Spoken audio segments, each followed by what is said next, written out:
Suscríbete a mi canal de YouTube y activa la campanita. Dale like, comenta y comparte. ¿Es real la realidad? Confusión, desinformación, comunicación. Libro de Paul Watzlawick. La manera más peligrosa de engañarse a sí mismo es creer que existe una sola realidad. De hecho, existen innumerables versiones de la realidad y pueden llegar a ser muy opuestas entre sí. Todas ellas son el resultado de la comunicación.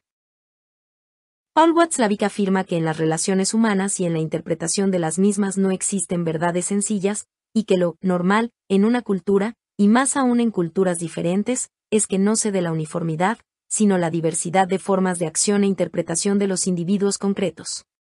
Con ello, lo que es real para unos, puede que no lo sea para otros. Con un estilo ameno y coloquial y con un gran número de ejemplos tomados de los más diversos campos, el autor nos describe, expone o traduce a un lenguaje fácilmente comprensible los complejos problemas de la concepción de la realidad y acomodación a la misma. Prólogo. Este libro analiza el hecho de que lo que llamamos realidad es resultado de la comunicación. A primera vista, se diría que se trata de una tesis paradójica, que pone el carro delante de la yunta, dado que la realidad es, de toda evidencia, lo que la cosa es realmente, mientras que la comunicación es solo el modo y manera de describirla y de informar sobre ella. Demostraremos que no es así, que el desvencijado andamiaje de nuestras cotidianas percepciones de la realidad es, propiamente hablando, ilusorio, y que no hacemos sino repararlo y apuntalarlo de continuo, incluso al alto precio de tener que distorsionar los hechos para que no contradigan a nuestro concepto de la realidad, en vez de hacer lo contrario, es decir, en vez de acomodar nuestra concepción del mundo a los hechos incontrovertibles. Demostraremos también que la más peligrosa manera de engañarse a sí mismo es creer que solo existe una realidad, que se dan, de hecho, innumerables versiones de la realidad, que pueden ser muy opuestas entre sí, y que todas ellas son el resultado de la comunicación, y no el reflejo de verdades eternas y objetivas. Hasta época muy reciente no se ha comenzado a investigar a fondo el problema de la estrecha interdependencia entre realidad y comunicación. Por consiguiente, hace 30 años hubiera sido imposible escribir este libro. Y, sin embargo, no hay nada en el que no se hubiera podido pensar, investigar y aplicar hace ya mucho tiempo. O dicho de otra forma, las afirmaciones que aquí se hacen estaban al alcance de nuestro pensamiento no solo hace ya algunos decenios sino, por lo que respecta a las premisas en que se apoyan, desde la Edad Antigua. Pero faltaba la disposición, o acaso solo la ocasión, de enfrentarse con la naturaleza y los efectos de la comunicación como fenómeno independiente. Cierto que los físicos y los técnicos de la telecomunicación habían resuelto ya en gran parte los problemas de la transmisión de información, que la lingüística había instalado sobre sólidas bases científicas nuestro conocimiento del origen y estructura del lenguaje y que la semántica había iniciado desde hacía mucho tiempo la investigación del significado de los signos y de los símbolos. En cambio, el estudio de la llamada pragmática de la comunicación humana, es decir, del modo como los hombres se influyen mutuamente mediante la comunicación, de cómo a lo largo y en virtud del proceso de comunicación pueden surgir realidades, ideas y concepciones ilusorias totalmente diferentes. Este estudio constituye una rama relativamente joven de la investigación. La pregunta a que este libro intenta dar respuesta es la siguiente: ¿hasta qué punto es real lo que ingenuamente y sin el menor reparo solemos llamar la realidad?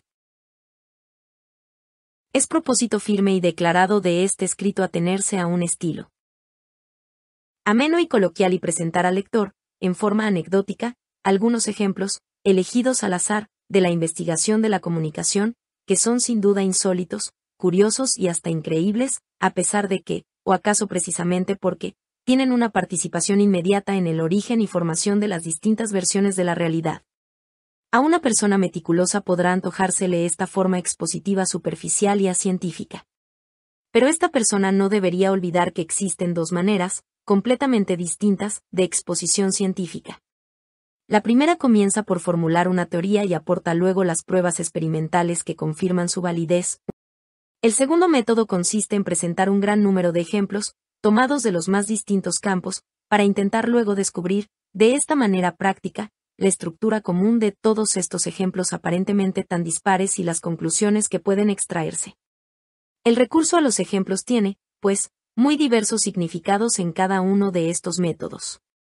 En el primero, los ejemplos aducidos deben poseer por sí mismos fuerza demostrativa, es decir, deben ser auténticas pruebas. En el segundo tienen una función similar a la de las analogías, metáforas e ilustraciones. Su misión es describir, exponer o traducir una cosa a un lenguaje fácilmente comprensible, pero no necesariamente demostrar. Este procedimiento permite recurrir a ejemplificaciones que no tienen por qué ser científicas en el sentido estricto de la palabra. Puede tratarse, por ejemplo, del empleo de citas tomadas de novelas o poesías, de anécdotas y chistes o incluso, en fin, de esquemas mentales meramente imaginarios. Un procedimiento al que Maxwell confirió respetabilidad hace ya muchos años, al postular su demonio. Este libro se apoya en el segundo método y espero ofrecer así al lector la posibilidad de acercarse, como quien dice, por la puerta trasera, a los complejos problemas de la concepción de la realidad y acomodación a la misma. La exposición que sigue no exige un previo conocimiento de fórmulas o de teorías abstractas. Todo lo contrario, el libro quiere narrar, contar algo, quiere ilustrar narrando. El lector puede abrirlo por la página que le plazca. Y, según el humor del momento, empezar la lectura por ese pasaje o bien seguir hojeando en busca de otro lugar.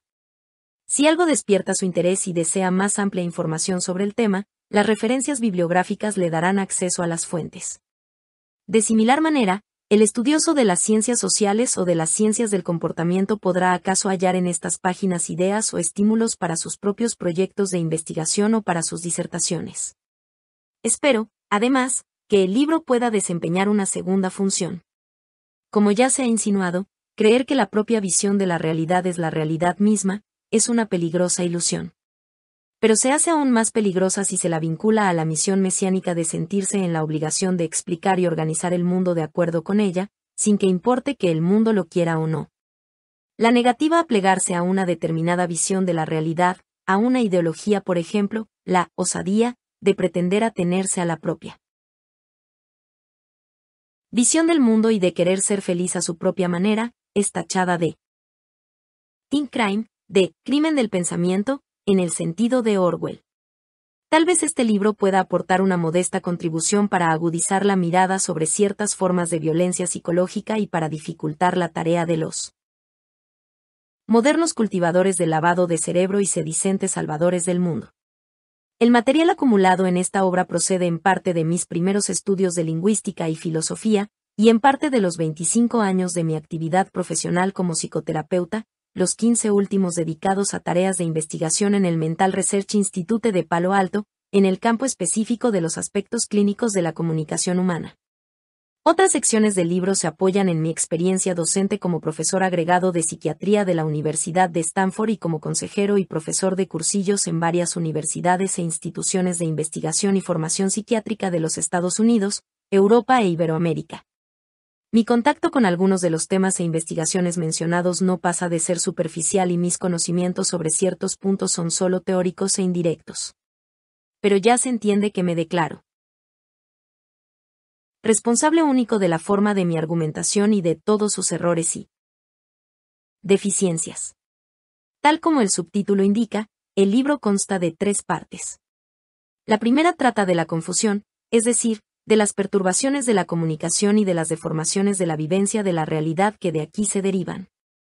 En la segunda parte se analiza el concepto, un tanto exótico, de desinformación, en el que se pretenden englobar aquellas complicaciones y alteraciones de la realidad interhumana que pueden surgir en la búsqueda activa de información o en el ocultamiento y retención voluntaria de dicha información.